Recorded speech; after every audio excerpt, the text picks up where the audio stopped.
You've come through every single time. What is it about that matchup that works well for you? I don't know. I mean, it's a really tough matchup.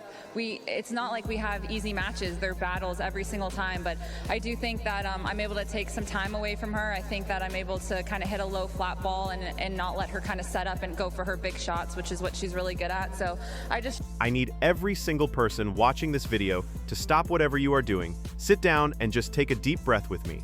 I am literally pacing around my studio right now because I just finished watching the semifinal match between Jessica Pegula and Amanda Anisimova, and my heart rate is still through the absolute roof. If you turned off your television after the first 25 minutes of this match, I do not blame you. I honestly do not blame you at all.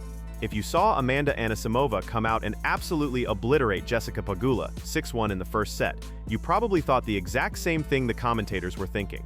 You probably thought it was going to be a quick, painless, routine execution. You thought Anisimova was just too powerful, too locked in, and that Pegula was completely out of her depth. But I am telling you right now, as someone who just sat through every single agonizing, grueling, lung-burning minute of the second and third sets, you missed one of the most unbelievable psychological turnarounds in modern tennis history. I have the official raw statistical data sheet open on my laptop right now, and I am staring at numbers that absolutely defy the laws of mathematics. Jessica Pegula did not just win a tennis match today. She survived a Category 5 hurricane, completely downloaded her opponent's game plan in real time, and executed a tactical masterclass that should be studied in coaching clinics for the next 10 years. Let us just set the scene and talk about the absolute nightmare that was the first set for Jessica Pegula. She lost that set 6-1. She was completely run off the stadium floor. Anisimova went on a terrifying rampage, stringing together a maximum of 5 consecutive games won. Imagine the suffocating mental weight of that scenario.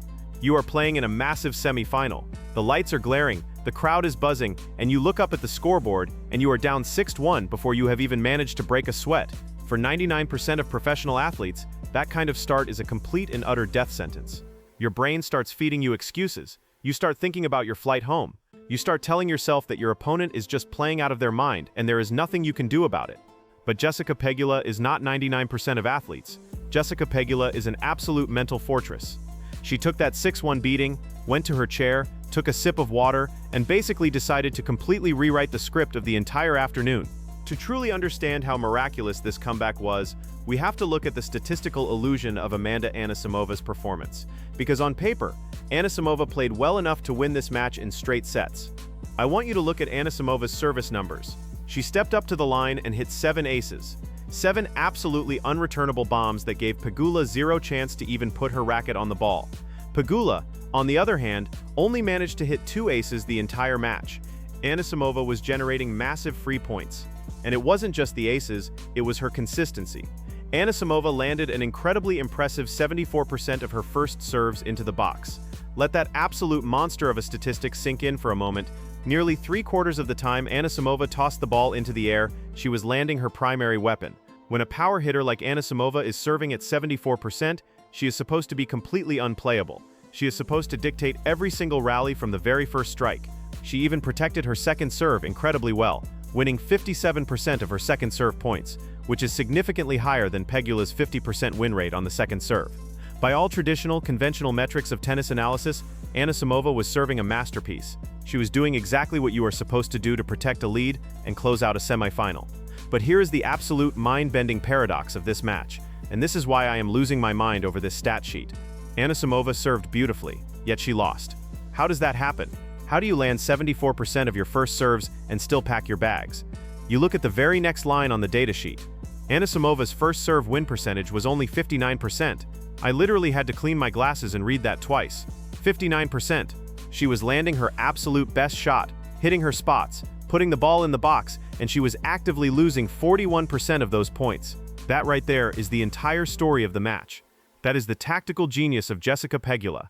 After getting blasted in the first set, Pegula realized she could not out-hit Anisimova, so she decided to outthink her and outgrind her. Pegula started reading the massive first serve. She stopped trying to hit spectacular return winners and simply started blocking the ball back deep, absorbing the pace and forcing Anisimova to hit one extra shot. Pegula turned Anisimova's greatest weapon into a baseline trap. I want you to really visualize what that looks like on the court. Anisimova tosses the ball, crushes a huge first serve, hears the satisfying pop of the strings, and expects the point to be over, but the ball just keeps coming back, over and over again. Pegula became an impenetrable brick wall. Pegula won 42 receiving points in this match, compared to Anisimova's 38. Pegula was completely neutralizing the power dynamic. It is incredibly demoralizing for an aggressive player to land their best shot and realize it is simply not enough to end the point. You start overhitting. You start aiming closer and closer to the lines because you feel like you have to paint the corners just to get the ball past this woman. And that is exactly when the unforced errors start creeping in. Pegula did not panic. She just slowly, methodically dismantled Anisimova's confidence stroke by stroke, rally by rally. And we absolutely have to talk about the sheer terrifying razor-thin margins of this match, because the deeper you look into these numbers, the more absurd the final result becomes. Look at the total points won. This is the statistic that completely breaks my brain.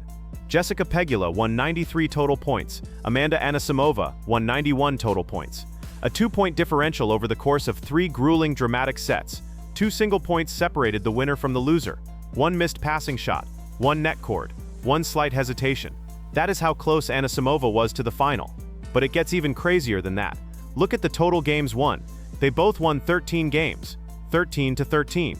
They tied. Pegula won the match, but they won the exact same number of overall games. Look at the service games won. They both won 9 service games, 9-9. Look at the break points converted. They both broke serve exactly 4 times. Look at the maximum points won in a row. They both rattled off a maximum of 6 consecutive points. Have you ever seen a statistical breakdown that is this perfectly symmetrical? It is like looking in a mirror. They were dead even in almost every single overall metric. They were matching each other blow for blow, punch for punch.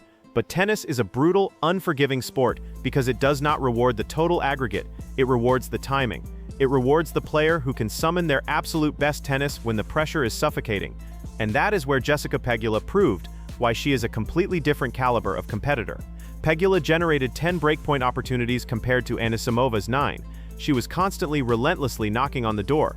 After getting bageled 1-6 in the first, Pegula completely locked in and won the next 2 sets, 6-4, 6-3. She didn't let the ghost of that first set haunt her.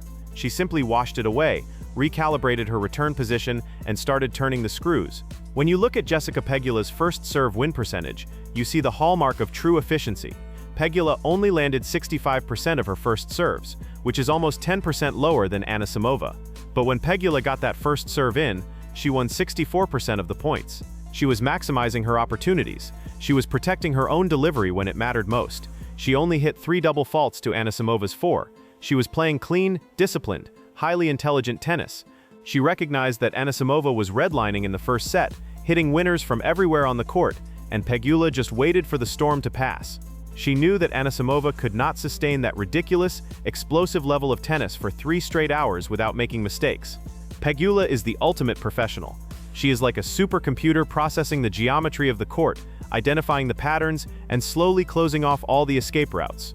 I really need to know what was going through Amanda Anisimova's head in the middle of the second set. You come out firing on all cylinders. You are blasting aces. You are landing your first serve. You crush the opponent 1-6. You feel completely invincible. And then, slowly, agonizingly, the momentum just slips right through your fingers. You hit your best shot, and it comes back. You hit an even better shot, and it comes back again. The psychological toll of realizing that your absolute A-game is no longer enough to win the point is devastating. Anisimova won 53 service points to Pegula's 51. She actually won more points on her own serve than Pegula did on hers.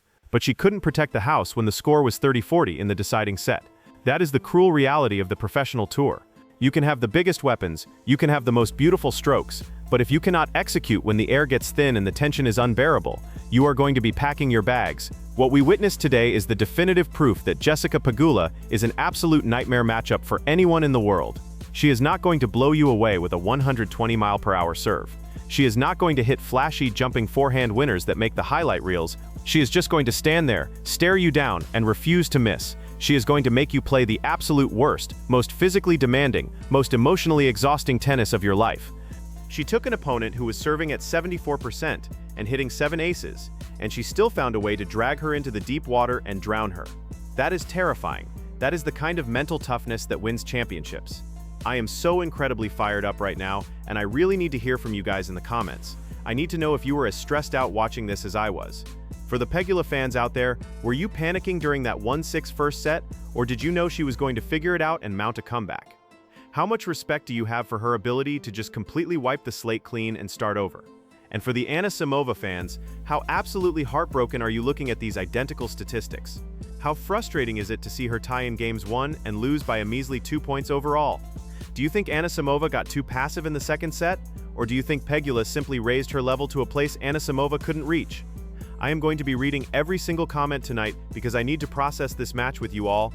Make sure you smash that like button to push this raw, unfiltered analysis up into the YouTube algorithm. Subscribe to the channel if you haven't already, because we are going to be breaking down the finals next. Turn on those notifications, and I will see you guys in the absolute next video.